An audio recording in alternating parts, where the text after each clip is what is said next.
meron daw hong nagsampa ng disbarment case laban sa inyo, Chairman, sa Supreme Court, isang attorney Jordan Pizaras.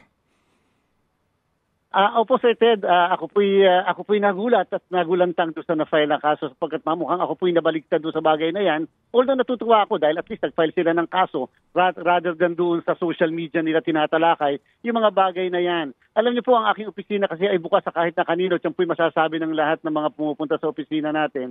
So sila po ay pumunta, may mga kasama sila at may mga kasama rin mga tao nandun sa loob ng aking opisina sapagkat nagko-complain po sila. Sinasabi madami raw po kasi mga umiikot-ikot sa kanilang probinsya na yung nag-o-offer nga na kayang maniobrehin ng eleksyon, etc. So sabi ko, kinakailangan natin ipa-aresto yan. Huwag kayong magpapaniwala sa mga ganyan, hindi totoo yung mga ganyan. So ako, siyempre po nagkikwentuhan sa harap na madami. Ako po natanong, ang sabi, nung ikaw ba'y practitioner, Chairman, mga magkano ba nagagastos pag tumatakbong congressman? Sabi ko, pagka congressman, depende yan sa bilang ng botante. Mga more or less 300 million. Before the election kasi, before the campaign period, nangangampanya na eh. During the campaign, sa mga more or less 300 million.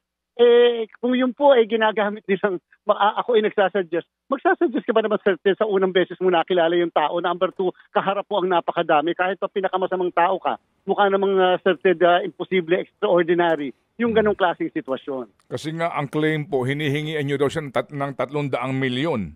Para masiguro daw ang kanyang panalo. October po sila pumunta sa akin, tapos ngayon lang po sila nagrereklamo. Kita niyo po yung haba ng panahon na yon. Hindi po ba ordinary human experience kung talagang ikaw ay hinuhututan ng isang nasa pamahalaan? Abay, there and then, dapat nagko-complain ka.